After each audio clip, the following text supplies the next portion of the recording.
I got it. Hold still. Help's on the way. I need a tourniquet. Take my belt. Officer Downey, the medvac chopper at my location now. Severe left leg trauma, conscious and breathing. Help is on the way. This is gonna hurt.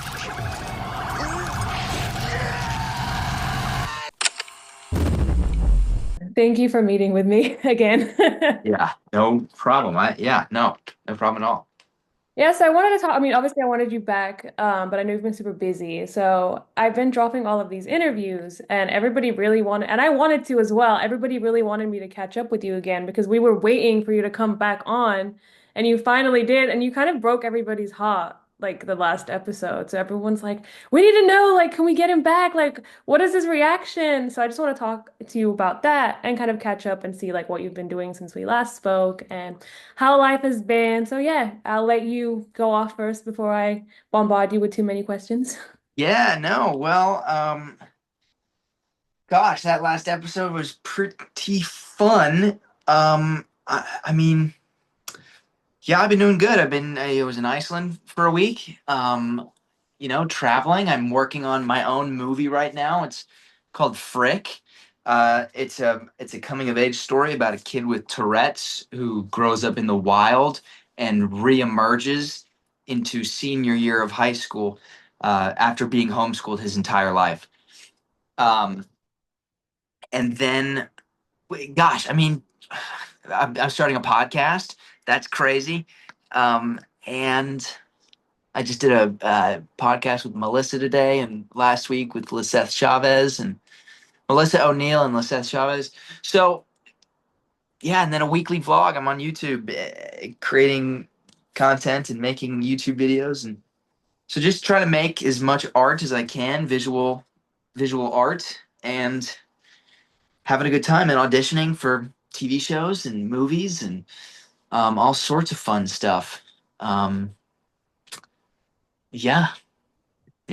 Amazing. I've been like following your podcast and vlog journey, so it looks really fun. And we're in a time where you kind of have to do that because you have to be like, you have to take control of your own art and like put it out there because we're in a world where anybody can create anything now and you can kind of take the reins and do it. And you've been doing a great job. And I feel like that's what you should do because, you were a character in the beginning that we were all, oh, we like him. And then we didn't like the character. And now we're like, oh man, like, we want the character return. So I think, it's really fun to also see beyond that role and see you as you and not just as like Seth and whatnot. So I think that was really cool. And also like talking about all the other roles that you wanted to do and the fact that you're working on your own film and that you're doing all of these things is super fun and great. And I'm sure the fans are like obsessed already. So Well, thanks. that's really Thank good. you. Of course. No, I did want to talk about that last episode. It made Yes. me emotional, and I had to go online and talk to other people about it who were also fans because I was like, I don't know how to go to sleep now because I'm like having like a mental fight in my head because I'm like, man, this character annoyed me, but now I feel so bad for him and I don't know what to do because these feelings of are so conflicted. So I want to talk about that. Like, what was it like doing that episode? Did you know how far in advance did you know what was going to happen? And did you also have these like conflicting emotions for the character that you played? And by the way, that scream was so real. I felt the pain myself. To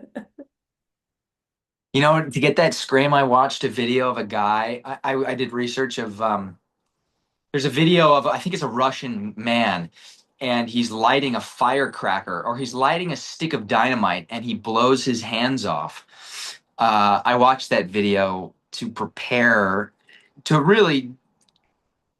It was that one in specific to get ready for the leg being blown off. I can't watch the scream. I hate I have my reaction of it on my on Instagram or TikTok. No, you're good. It was just how did you feel, with that episode? And then how far in advance did you know that that was going to happen? And like what did you feel about that being the outcome for Seth in season 7? Yes. Well, I love this episode for a couple different reasons. It really shows Seth's true colors. We finally get to see who he really is underneath all the layers of lying. When I first got the script for the episode, when my agent sent it to me, she said, just to let you know, Patrick, your leg does get blown off in this. Watch out. Like, just to prep me, because as actors on a TV show, if we die in the show, we lose our job. So it's like a real thing, and that's always like the worst news to hear. They're killing your character off, because that means that you're losing your job. You're being laid off. And it doesn't necessarily have to be personal or whatever. It just has to do with the development of the story. Um, but as I read through it, especially that scene in the end with him and Nolan and Tamara, it's just the most vulnerable scene. And in the very first episode, we have a good scene with right after the whole the shootout, and it's Miles Penn and and Selena, and they're standing up on overlooking the the station, and Seth says, all I want to do is I just want to help people. And then everything in between that, he gets mixed up in the drama and lying his way and trying to like manipulate. And then he loses it. He loses it. He loses his leg. He just like he doesn't know. He could be done. And finally he gets to be honest again. And it's the first time those two times are the only times that Seth really tells the truth. I want to help people, and he finally tells Tamara, I lied about the cancer. And I wonder if he comes back for season 8. We don't know. I wonder what if anybody else will learn about the cancer, you know, because he technically didn't tell anybody, right? Unless I'm an idiot. He doesn't tell anybody like out loud. He only told Tamara, "Hey, I lied." And it'll be interesting to see if everybody else finds that out. That probably will happen, where they're just like the word gets out, or he just is open about being a liar. But um, who knows? Even if he comes back, I don't even know if Seth's coming back. Fingers crossed. I think we all want him to come back, and I'm glad that they didn't kill you off because that was kind of my fear. Even though I just didn't understand why he was lying. When you find out like that he wasn't a serial killer, you're like, well, why did you lie? And I think I read, I think it was actually the rookie, something posted about like the backstory or something, and that it's something that's like habitual that had started when he was younger or Oh something. yeah, Yeah. yeah. Where'd you see that? Somewhere it was either the rookie or the rookie BT, one of these nerdy fan pages that I've been. Yeah, because I was doing press, and I did like 6 different outlets in 1 hour, and almost every single question was, or I mean, almost all of them asked about the backstory, and yeah, and we went in depth about the like that, because we Seth doesn't really have a backstory. I had to kind of make up the backstory, but Alexi told me. Alexi said, um, what we think happened is he grew up in a small, in a very low class household. Um, and he wanted to meet the standards of the upper class kids. So he started lying from like the minute he was hanging out with these kids. Um, And I feel like yeah, things I've like seen and experienced, sometimes when you are afraid of the truth, it could even be like a minor truth. You'll think making like a little lie up is like better than like, dealing with like that small error or something you did, but it actually ends up being like the opposite. And I think like it's very real. And obviously with his, position, it just blew way out of proportion. But I do feel like there is some redemption and hopefully we can see him back. I know obviously you probably don't know. I don't know. Nobody knows, but I think they left that, open for us to like see it how we want to see it. And I think there is room to get him back in the future. yeah, Because, the amputation, that's not obviously it's going to limit things that he can do, but it's not, we've seen people do so many amazing things, and I think it's not going to limit him, you know? yeah, agreed. So we can hope. We're just gonna, Yeah, we'll put it out there. But how do you feel knowing that so many people went from not liking Seth to actually having, emotions and feelings towards him after this episode and wanting him to return now? Oh, well, that's good. it's tough to link. I was talking to Melissa about this today. It's sometimes I do a pretty good job of like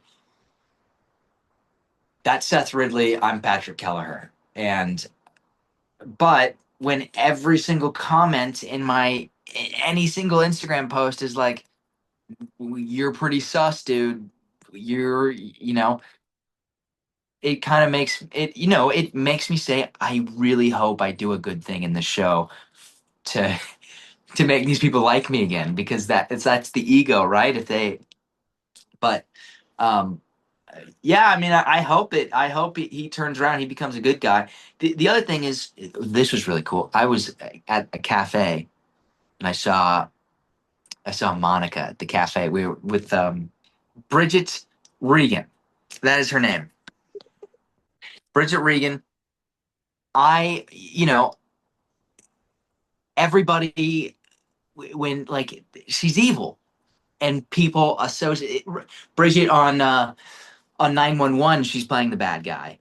She's just associated with the bad guy, which isn't a bad thing. I mean, like I just said, like you can't put two and two. You can't like I am the bad guy because we're human beings, but um I don't you know, I want people to root for Seth. So I don't know, that was a long-winded I feel answer. like playing the bad guy, maybe. Say again? I feel like Bridget might like playing the bad guy because when I saw her on 911, I mean, I don't know if you watch 911, but something else that's trending alongside that episode with Seth is Bobby Nash's death in 911. And everybody just feels like, why? And she has her hand is in that basically. And yeah, so in that episode, I think that was like his redeeming episode. The scream, everything made us believe it. The look in your eyes when you were sitting in the hospital bed, all bruised up. I was like, man, I feel so bad, especially after we had our last conversation. I was like, well, I know Patrick, and then I can't help from like separating the two. I'm like, well, that's the person I had a convo with, and I feel really bad now. So yeah, I think fans do want you back, and you did a really good job in that episode, and it made a lot of people emotional. It felt Mm, real, and I think it was also relatable because people have probably like, done things and regretted it and then dealt with something in life that kind of like put things into perspective for them. So that was a really great episode. So we hope to see you back in the future. I don't know if the rookie people watch this, but there's a lot of fans here, especially Reddit. You need to go on the rookie Reddit group one day because the people on there are amazing. And I always say this, but they really love the show and they come up with so many fun things, and it's just like fun to have like a community to talk to about like this whole fandom. So it's really fun. yeah, I will check that out. I'll check. Yeah, It's I fun. would try to go on on X, and Yeah, there's some good things on X. Like there's a lot of fan pages, but then I know X can also get like unhinged sometimes. what do I type into Reddit to go find? I mean, I can text you the link, but just literally go on Reddit and then just type in the rookie. It's the whole Reddit chat. Okay, okay, cool. Yeah, so it's pretty fun. So I did want to talk to you about the podcast. So what is your vision for your podcast? Are you going to center it on the rookie, or is it going to be like entertainment? Is it going to be like Yeah, life? Have you come up with a name yet? Because I did just watch yeah. the comments and there were some hilarious suggestions. We we are still coming up with a name. We have no idea. Some popular ones are uh, Pat Chats, uh, Pat's Pod, the Pat Cast. Uh, there's it's all like, since my name starts with a P, a lot of them, it just kind of works. Um, That's potty. it's going to be, the way I like to put it is, it's going to be the Joe Rogan of the entertainment industry, where we just have real in-depth conversations without following too much of a structure, where it's as if you get to sit down and have a cup of coffee with these people that are in the film industry, if they're actors or they're directors, up and coming filmmakers, content creators. The entertainment industry is merging with social media. The line is fading as fast as hell. So that's really important for me to sit down with content creators and show people the understanding of we're all doing the same thing. It's the medium is it's all coming together. Um, Yeah, it is a very interesting world. Like, when I moved here, I went to school for journalism and I just wanted to interview movie, TV, all the nerdy stuff. And then I saw like there's content creators then getting like jobs to interview and host. And I'm like, wait a minute, I need to make content too. So now I also make content. I do funny content yeah, around like the movies. I react to clips as opposed to just interviewing. Like I reacted to that clip and just gave my immediate reaction from the episode. And that's what people want to see now. So it's definitely a different world. And it's it's both good and can sometimes be bad, but I feel like I said, there's like a space for everybody. And I think everybody just needs to understand each other, yeah, help each other out and teach each other things. And then I think the world will be better, especially with how LA is now. Like productions are going out of the city and all of this stuff is changing so much. So it is wild, but I think there's like space for everyone. And yeah, so I'm excited to see your podcast. If you ever get thanks. anybody on there, I'm available. Yeah, yeah. We're I'm having a meeting right now about it. We're figuring out distribution and we're figuring out the art and we're figuring out a whole bunch of things and future guests and um so gosh, that's it's really important. It's really important to have one to me. It's important for me to have one. So thank you. I thank you so much. I appreciate it. And it's good to be on everybody's podcast. It could do. I mean, you rock. You're good at what you do. I love seeing your posts and yeah. So thank you. That means a lot coming from you. No, of course, thank you. I mean, like the whole reason I got into this whole thing is because I wanted to talk to the people who bring us the entertainment and like take us away from our lives, whether we're going through something and we turn the TV on and for a moment we're able to like step out of that.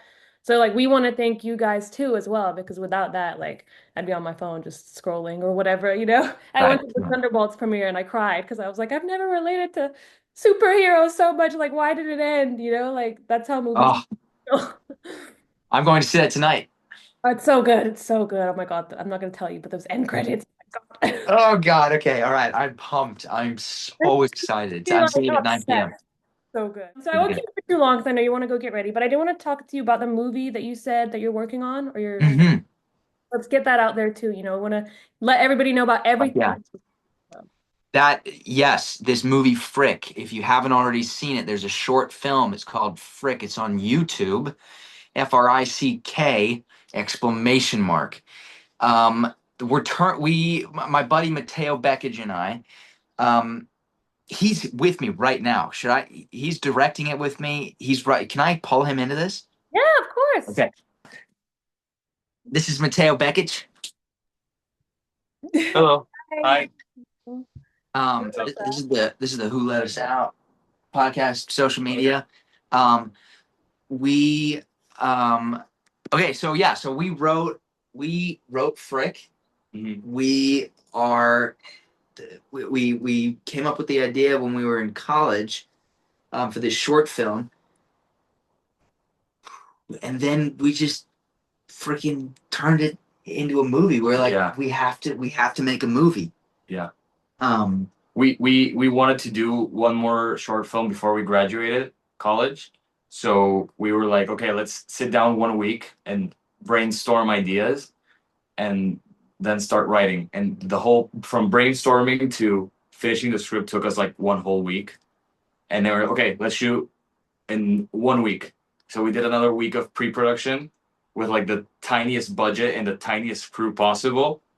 I think like the budget of the film was like $200. Yeah, like the pizza and crafty and the budget was what it cost to feed the people. Yeah, yeah. And then we just shot it in like 2 days, I think, and that's it. Yeah. Did we shoot it in 2 days or one day? We shot the flashbacks one day. Remember, it went all to hell because our camera like we didn't let us down. Yeah, yeah. We didn't have a camera up. It all was terrible. And then we were like, okay, we have to knock it off the park the second day. And then we shot the second day, which It was was awesome. the main part of the movie. Yeah.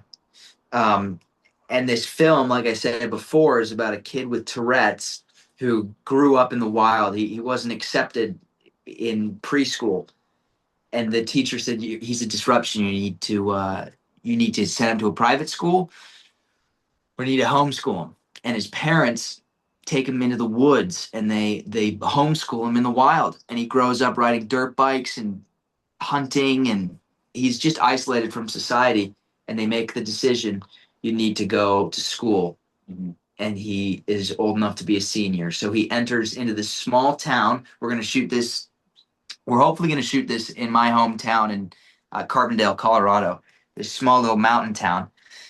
And he just meets the dazed and confused of 2025. He meets these kids, and it's modern. It's going to take place in 2026, right? Yeah. It's the graduating class of 2026, Which sounds crazy. which sounds nuts. And there's going to be camping parties. There's going to be fight scenes. There's going to be chases and drama and love, and it's going to be everything that a teenager wishes high school was about. And it's going to be one of those movies where people look back in 20 years and they go, "Man, 2025 was a great year." You just had to be there. Yeah, you just had to be there. So it's going to be great. Well, I'm excited. I mean, if you don't mind, I can like put a small little clip while you're speaking about it and mute it, just so it's like, you know how like they add it in here and like Oh yeah. I'll do that. I think that'd be fun. But yeah, that sounds really fun. I'm excited for that. And Yeah. let me tell you, feeding people is the way to success. Because when I go to some of these events, it could be the biggest event ever, and if there's no food, I literally lose my mind. My own snacks and movie premieres sometimes because I don't like buttery popcorn. I like sweet and salty. I don't care how I look. I'm taking a big bag of my own popcorn because hangry me is not okay. So good on Right. the food. It's important to feed people. Movie making has changed so much. How do you, continue, persevere and, wake up every day and be like, look, I'm gonna film it, I'm gonna do it, it's gonna happen. Yeah, I mean, we're gonna have different answers. But It's open. yeah. I think if you in the like filmmaking way, you mean, right? Like this Yeah. question. Yeah. Yeah. I think if you really like to if you want to make movies, you just have to do it. Like, write your script, think of something that's feels meaningful to you. Don't try to make this a movie just because you want people to say it's good. Make something that you think you would want to see in a movie theater, and just like, even if it's your first film, just write it and shoot it. And if it's bad, you'll learn from that and you'll improve on the next one. That's at least how I did it. Like the first time I made a short film, I was like, this is not going to. I don't want to release this, and I never released it. But I was like, okay, now I know what to do because I didn't like it. It's not because I thought people were not gonna like it. And I just improved on the next one and then kept improving. And I think that's you just have to do it. I guess it sounds. It's easier to say than to do it, but that's the way it is, I guess. Yeah. Yeah, that's the way I see it. Yeah. No, I completely agree. And I think that the struggle will always be the same. There's always going to be the excuse to not do it. There's always going to be the competition that will beat you. There's always going to be something bigger and better, newer, and might as well give up right away. But like, that's the thing that separates the good from the great is just that need to constantly create and spread your voice in whatever way you can. And like Matteo said, you got to make your movie the way that you want to make your movie. We've had countless notes on how we can make this script better. And, we've gone through many different rewrites, and we're going through a rewrite right now where like we've strayed away from what our original voice was, and we need to pull it back to what we think. If we're making this movie for us, that's our piece to share. We're painting for us. Then we just need to figure out how to distribute it so the world can see what we love. Yeah. Yeah, you just have to do it. Like, take the risk and make it happen. Yeah. I Yeah, agree. it's not easy.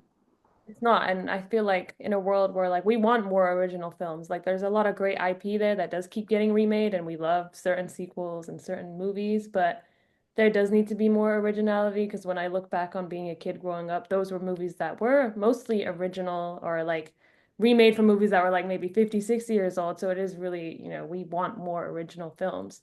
Yeah. I'm excited for Mhm. that. And I appreciate that advice because I know a lot of people sometimes want to give up and there's just so many obstacles in the way, and LA can be expensive and it's Yeah. easy. So they will. Yeah.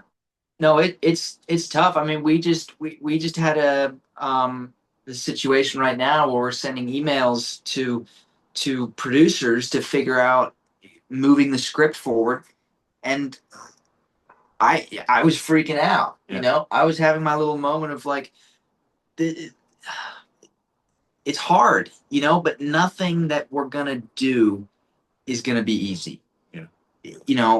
Being an employee, and I'm not grilling the employees, but I'm saying, if you want to create your own business, you want to create your own movie, and you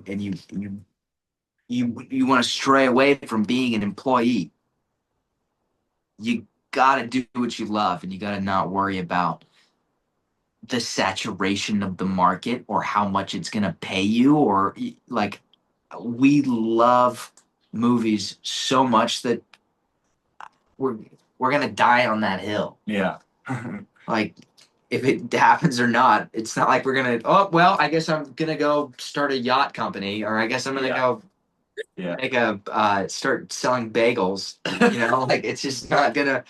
Tax I'll, free but yeah. advice. Now, my final question, is there anything you want to add and just like a message to the fans? Any message to fans? Go ahead. No, you go. You gotta talk to your Do, fans. do you watch The Rookie too? You have to watch The Rookie, right? I've seen a couple of. I haven't seen the whole season I yet. hope He's seen my episodes. I've seen. Yeah. He's my support. We're all My brothers. Yeah.